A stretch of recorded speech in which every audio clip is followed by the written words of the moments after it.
क्या प्रोस्टेट का साइज बढ़ने पर सर्जरी करवाना रिस्की हो सकता है?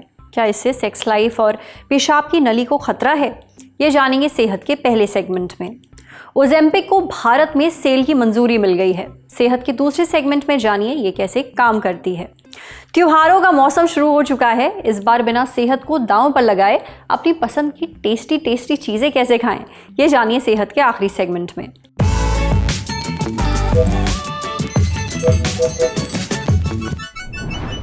पुरुषों में प्रोस्टेट का साइज बढ़ना एक बहुत ही आम समस्या है।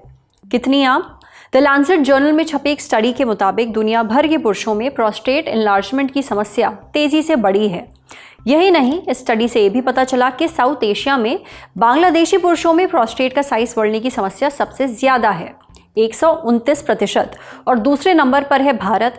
यहाँ 90.9% पुरुषों में उम्र बढ़ने के साथ प्रोस्टेट का साइज बढ़ जाता है। अब जब समस्या इतनी आम है तो इसका इलाज भी आसान होना चाहिए। बिल्कुल है, दवाइयाँ हैं, सर्जरीज हैं, लेकिन पुरुषों में प्रोस्टेट सर्जरी को लेकर काफ़ी गलतफहमियां हैं जो आज सेहत के इस एपिसोड में हम दूर करेंगे।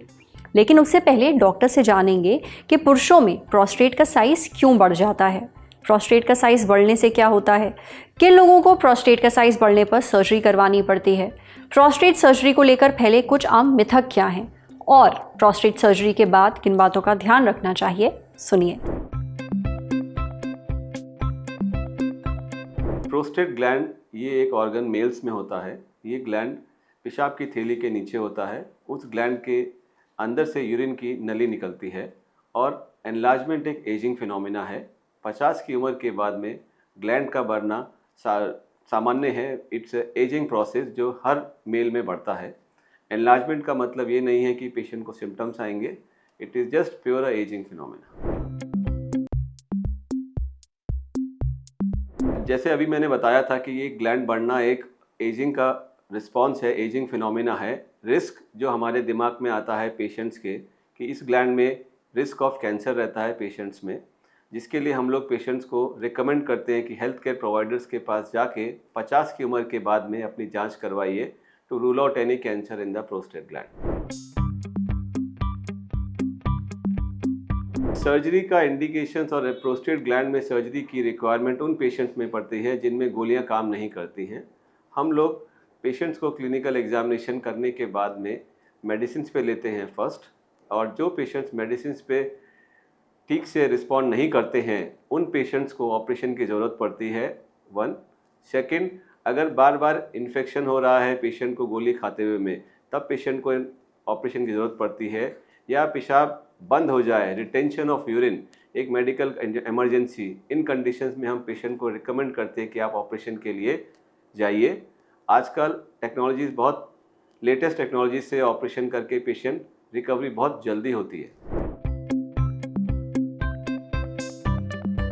मिथ के बारे में, प्रोस्टेट ग्लैंड सर्जरी के बारे में पेशेंट्स को बहुत एंग्जाइटी और एंशियसनेस होती है उम्र के साथ में कि क्या ये ऑपरेशन करने के बाद मेरा को सेकेंड टाइम ऑपरेशन करवाना पड़ेगा, रीडू सर्जरी। सबसे पहली रिस्क और जो पेशेंट के दिमाग में आता है कि ये सर्जरी बार बार करनी पड़ती है। इसका सिंपल आंसर यही है मेरी तरफ से कि सर्जरी एक बार ढंग से एक हेल्थ केयर एक्सपर्ट से जब आप करवाएंगे तो दोबारा सर्जरी की ज़रूरत नहीं पड़ती है, नंबर 1। सेकेंड, दूसरा रिस्क पेशेंट्स को लगता है कि इस ऑपरेशन के बाद में यूरिन की पाइप में डैमेज होता है और लीकेज चालू होता है। ऐसा बिल्कुल भी नहीं है। एक्सपर्ट डॉक्टर से आपका ऑपरेशन करवाइए, यूरिन में लीकेज वगैरह कुछ नहीं होता है। और तीसरा बहुत कॉमनली आस्क्ड क्वेश्चन रहता है कि हमारी सेक्सुअल लाइफ में क्या फ़र्क पड़ेगा। आजकल लेटेस्ट टेक्नोलॉजी से सर्जरी की जाती है, आपकी सेक्सुअल लाइफ एंड फर्टिलिटी में कोई फ़र्क नहीं पड़ता है प्रोस्टेट ग्लैंड सर्जरी के बारे में। प्रोस्टेट का ऑपरेशन आजकल लेज़र टेक्नोलॉजी से और मिनिमम इन्वेसिव टेक्निक से हम लोग करते हैं पेशेंट्स का। बट एडवाइस पेशेंट के लिए यही रहती है कि खाने में बैलेंस डाइट खाइए, कॉन्स्टिपेशन को अवॉइड करिए, आप वजन का काम नहीं करना है, डॉक्टर की द्वारा दी गई दवाइयों को टाइम से लीजिए। कुछ एंटीबायोटिक, कुछ एंटी इन्फ्लामेटरी ड्रग्स दी जाती हैं for 1 week for the patients, and all your day to day activities you can do it and follow with the doctors as advice for the checkups. प्रोस्टेट का बढ़ना कोई बड़ी बात नहीं है, पर इसका इलाज होना बेहद ज़रूरी है। इसलिए 50 की उम्र पार करने के बाद आपको रेगुलर चेकअप ज़रूर करवाना चाहिए ताकि समय रहते पता चल सके और इलाज हो सके। अब बढ़ते हैं सेहत के अगले सेगमेंट की तरफ, तन की बात।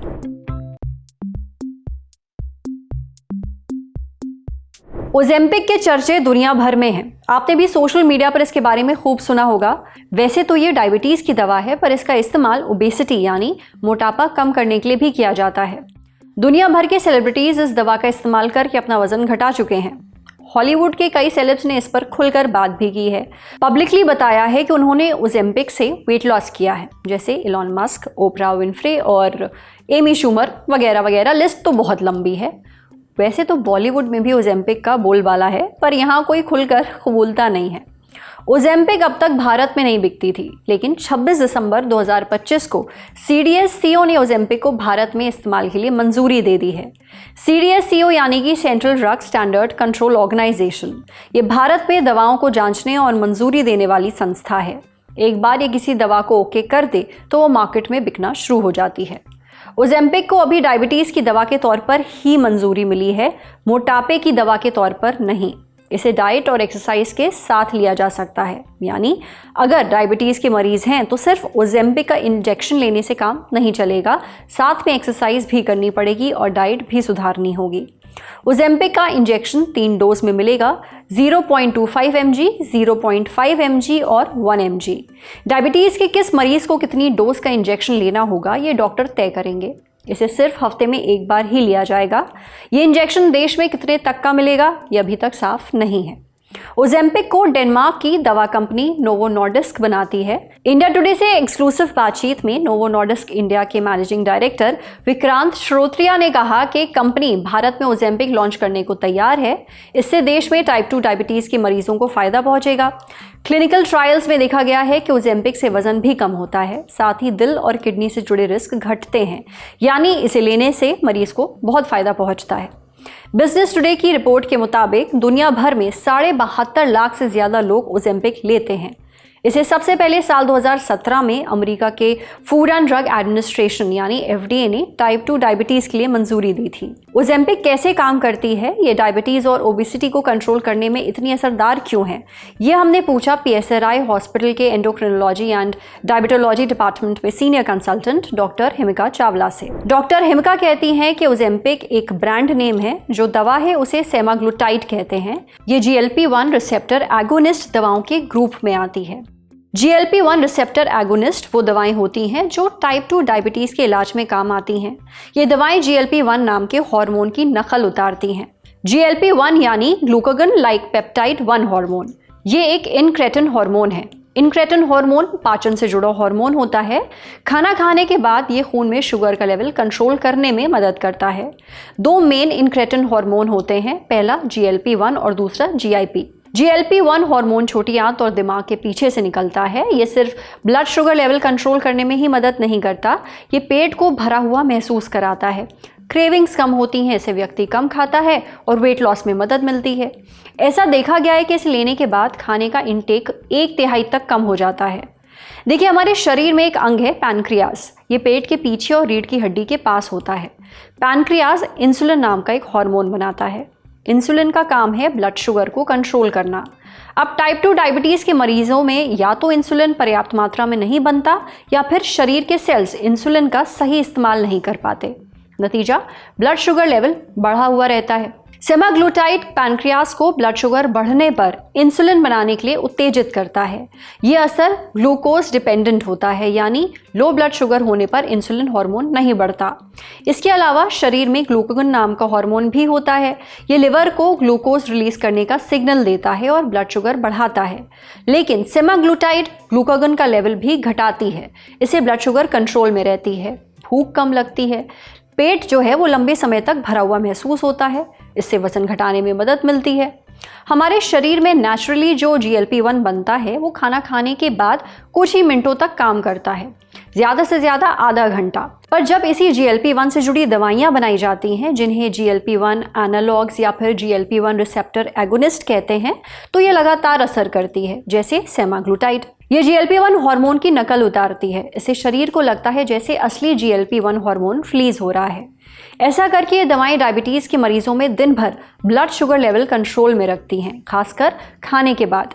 वहीं जो मोटापे से परेशान हैं उनमें ये दिमाग को सिग्नल भेजती है कि अभी भूख नहीं लग रही। इसे व्यक्ति अपने खाने पर कंट्रोल रखता है, ज़्यादा नहीं खाता। ये दवा शरीर की अंदरूनी सूजन घटाने में भी मदद करती है, यानी इन्फ्लेमेशन। एक चीज़ और, जब भी ओज़ेम्पिक इंडिया में बिकना शुरू होगी उसे बिना डॉक्टर के पर्चे के नहीं खरीदा जा सकेगा, क्योंकि इसके साइड इफ़ेक्ट्स भी देखे गए हैं, जैसे उबकाई, उल्टी, दस्त, कब्ज, ब्लोटिंग और पेट दर्द। अगर इंजेक्शन का ज़्यादा डोज ले लिया जाए तो गॉल ब्लैडर यानी पित्त की थैली में पथरी हो सकती है। पैंक्रियाटाइटिस यानी कि पैंक्रियास में सूजन भी आ सकती है। कुछ रिसर्चर्स में देखा गया है कि इससे आंखों की रोशनी भी जा सकती है, पर ऐसा होना बहुत ही रेयर है। इसलिए डॉक्टर के कहे बिना ओज़ेम्पिक या इसके जैसी और दवाओं को हरगिज़ नहीं लेना चाहिए। समझे। अब बारी सेहत के आखिरी सेगमेंट की, खुराक यानी झक्कास सी हेल्थ टिप।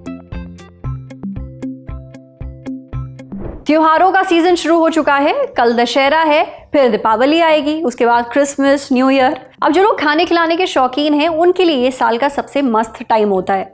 घरों में तरह तरह की मिठाइयाँ बनती हैं, गुलाब जामुन, पेड़े, बेसन और लौकी की बर्फ़ी वगैरह वगैरह। खूब टेस्टी खाना बनता है। पूड़ियाँ छनती हैं, कचौड़ियाँ बनती हैं।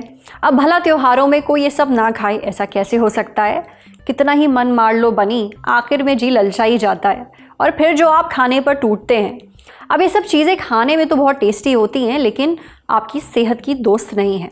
फिर क्या होता है? ब्लड शुगर बढ़ जाता है, BP हाई हो जाता है, कोलेस्ट्रॉल बढ़ जाता है, शरीर में ब्लोटिंग हो जाती है, पेट फूल जाता है। दिक्कतें तमाम हैं, लेकिन टेंशन नॉट। अगर आपने ये 6 टिप्स मान ली तो इस बार त्योहारों में बढ़िया खाना भी खा पाएंगे और सेहत भी ठीक रहेगी। इन टिप्स के बारे में हमें बताया एशियन हॉस्पिटल फरीदाबाद में डायटिक्स डिपार्टमेंट की हेड कोमल मलिक ने। डाइटिशियन कोमल बताती हैं कि त्योहारों पर कुछ भी खाने की मनाही नहीं है, बस आपको पोर्शन कंट्रोल करना है, यानी थोड़ा खाना है। आपके खाने की थाली छोटी हो, उसमें मिठाइयाँ और दूसरी तली भुनी चीज़ें कम हो। जब आप सीमित मात्रा में खाते हैं तो शरीर पर एक्स्ट्रा कैलोरीज और फैट का बोझ नहीं पड़ता। इससे वज़न, BP बढ़ने और कोलेस्ट्रॉल जमा होने का जो रिस्क है वो कुछ हद तक हटाया जा सकता है, घटाया जा सकता है। दूसरी टिप, आपके खाने में फाइबर ज़रूर हो, जैसे सलाद, हरी सब्जियां और साबुत अनाज वगैरह। फाइबर खाना पचाने में मदद करता है, साथ ही फैट और कोलेस्ट्रॉल को आंतों में अब्जॉर्ब होने से रोकता है। ब्लड शुगर और ब्लड प्रेशर दोनों को कंट्रोल करने के लिए फाइबर बहुत ज़रूरी है।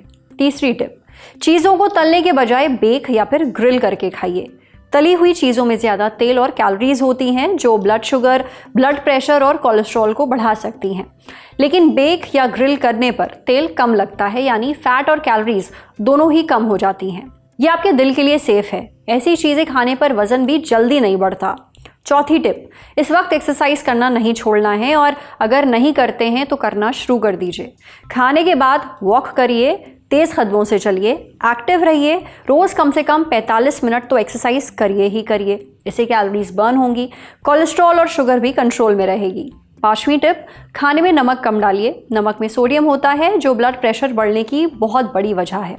कोशिश करिए कि इस बार त्योहारों में बाहर से नमकीन स्नैक्स खरीद कर मत लाइए, उन्हें घर पर ही बनाइए, ताकि उनमें कितना नमक पड़ेगा इस पर आपका कुछ कंट्रोल रहे।